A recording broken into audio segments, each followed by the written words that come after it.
Welcome to day 198 of our Let's Grow Annual Challenge. Sharon Horne-Ellstrom here. We are talking about financial growth for this entire month. And today's topic is insurance.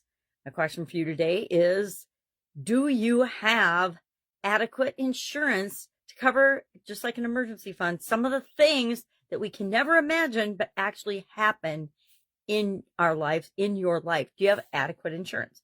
I will admit that at a very critical time in my life, I did not have adequate healthcare coverage and health insurance. And that caused me to lose, literally, it took me years, several years, over 5, to make up the damage that was caused by not having adequate insurance. I had to do a whole lot of things and figure a whole lot of things out that I didn't have covered because I wasn't anticipating a huge medical expense and a huge medical health challenge. I had a sudden cardiac arrest and I was not adequately insured for that event.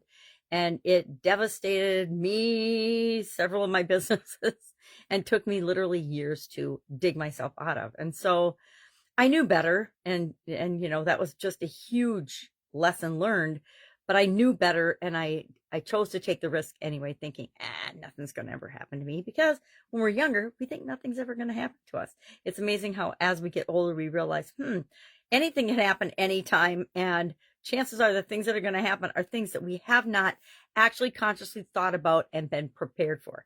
I don't know about you, but I was not ready for a global pandemic and the way that shut down was perpetrated in the world, right? I never even crossed my mind that there'd be a global pandemic and that things would just be shut down and stopped and whole industries would be destroyed and other industries would be created. It was just not in my imagination. So there's lots of different types of insurance, right? We've got Tim's story in Guide 2 of the Let's Grow Annual Challenge private Facebook group page.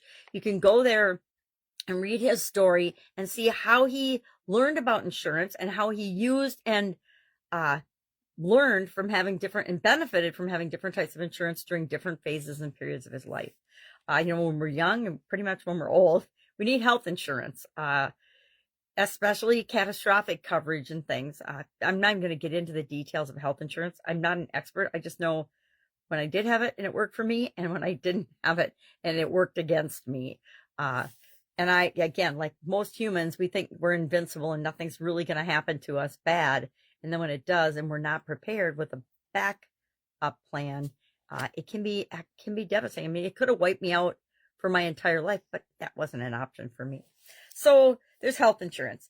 There is long-term care insurance. And they say now that with medical advances and how long people are living, one of the best values for people 50 and under, or might have changed now, but last time I heard, since I'm way over 50, I don't pay attention to it anymore, is long-term health care, because it's so expensive. I know the people I know that have been in long-term health care, we're talking, depending on the amount of services you need, $10,000 to $15,000 per month to be in those facilities, and probably more. I mean, there's probably very little cap on the actual upside of that expense and cost. That's why long-term care as you get older is something that you ought to consider. Where you're still healthy and 50 and under, it's very affordable. Beyond that, and again, like I said, I'm not an insurance expert. That may have changed. Disability insurance. If you're working and you are the sole provider for your family, do you have short-term and long-term disability insurance? Because if you have a loss of income, you still need to pay your mortgage. You still need to eat. You still need to take care of your family. That's one to consider as well. Life insurance. I'm not, again, going to get into this because I'm not an insurance expert. There's term life. There's all kinds of life insurance that can be used like a savings plan or an educational savings plan for your kids that you can tap into after a certain amount of time. Again, don't know anything about insurance for the most part. That's something that I farm out and let the experts work on. So I will say, if you have a business, you better have all the business coverage and things that you can possibly have. I now always carry an umbrella policy, which is several $1,000,000 that is an umbrella over every other type of insurance that I have that might not cover certain things. For example, if you get sued by someone, that's usually not covered under any of your other insurance policies. And so you want to have that umbrella policy to protect your life, your investments, your long-term legacy, etc.